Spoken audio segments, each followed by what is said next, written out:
Praise lord. ఈరోజు ash Wednesday అంటే భస్మ బుధవారం. క్రైస్తవుల్లో కొందరు బూడిదతో వారి నుదుటి మీద సిలువ వేయించుకుంటారు. అలాంటి ఆచారాలు మనకు అవసరం లేదు, కానీ ఎందుకు అలా చేస్తారో తెలుసుకోవాలి. గుడ్డిగా దేనిని నమ్మకూడదు. బైబిల్ గ్రంథంలో చూస్తే ఒక వ్యక్తి పశ్చాత్తాపడి ప్రార్థన చేస్తున్నప్పుడు ఇలా అంటాడు, కావున నన్ను నేను అసహించుకొని ధూళిలోనూ బూడిదలోనూ పడి పశ్చాత్తాపడుతున్నాను అంటాడు. అంటే నీ గొప్పతనాన్ని చూశాను, నా దీనత్వాన్ని నేను చూసుకున్నాను ప్రభా, అందుకే బూడిదలో కూర్చున్నాను అంటాడు. అంటే ఇది ప్రాయశ్చిత్తానికి గుర్తుగా ఉంది. ఉదాహరణకు మొర్దెకై, నినేవే ప్రజలు, యోబు, దానియేలు, ఇలా ఎంతో మంది రాజులు సైతం బూడిదలో కూర్చుని దేవునికి ప్రార్థించడం మనం చూస్తాం. ఐఎమ్ నథింగ్ అంటారు కొందరు. అలా అన్నప్పుడు మనం వింటూ ఉంటాం, నా దగ్గర ఏముంది బూడిద అంటారు. అంటే ఏమీ విలువ లేనిది బూడిద. అంతేకాదు, బూడిద అంటే అది ఏదైనప్పటికీ అదంతా కాలిపోయి అందులో ఆకర్షణ కానీ, శక్తి కానీ, బలం కానీ, జ్ఞానం కానీ, ప్రయోజనకరమైనది కానీ ఏమీ లేదు ఇక అనేది గుర్తుగా ఉంది.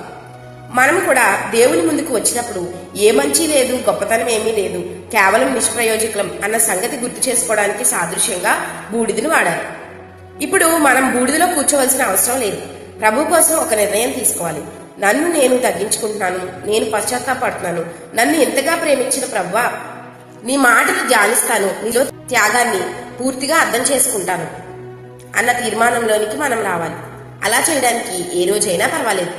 లెంట్ డేస్ కి ప్రారంభం అంటే 40 రోజుల శ్రమ దినాలకు ప్రారంభం ఈ యాష్ వెన్స్డే అంటారు.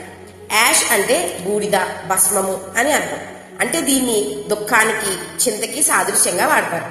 మట్టల ఆదివారం రోజు ఖర్జూరపు మట్టలు, తాటి మట్టలు తెస్తారు. వాటిని తీసి భద్రపరిచి మరుసటి సంవత్సరం వరకు దాచి కాల్చి భస్మం చేస్తారు. ఆ బూడిదను తీసుకుని వచ్చి దానిని సిలువ గుర్తులు వేసుకోవడానికి వాడతారని చరిత్ర చెప్తుంది. మనిషి మను గనుక మరలా మన్నుగా మారాలి అని చెప్పడానికి దీన్ని వాడతారు. పాపం నుండి విడుదల పొంది విశ్వాసపాత్రుడిగా మారు అనేది వారి సారాంశం. దానికి ప్రాయశ్చిత్తం పొందాలి. భస్మ బుధవారం అనేది ఆచారం మాత్రమే, ఆజ్ఞ కాదు. దీని వెనుక పరమార్థం గుర్తిస్తే మనం దేవునికి మరింత సన్నిహితులం కాగలం.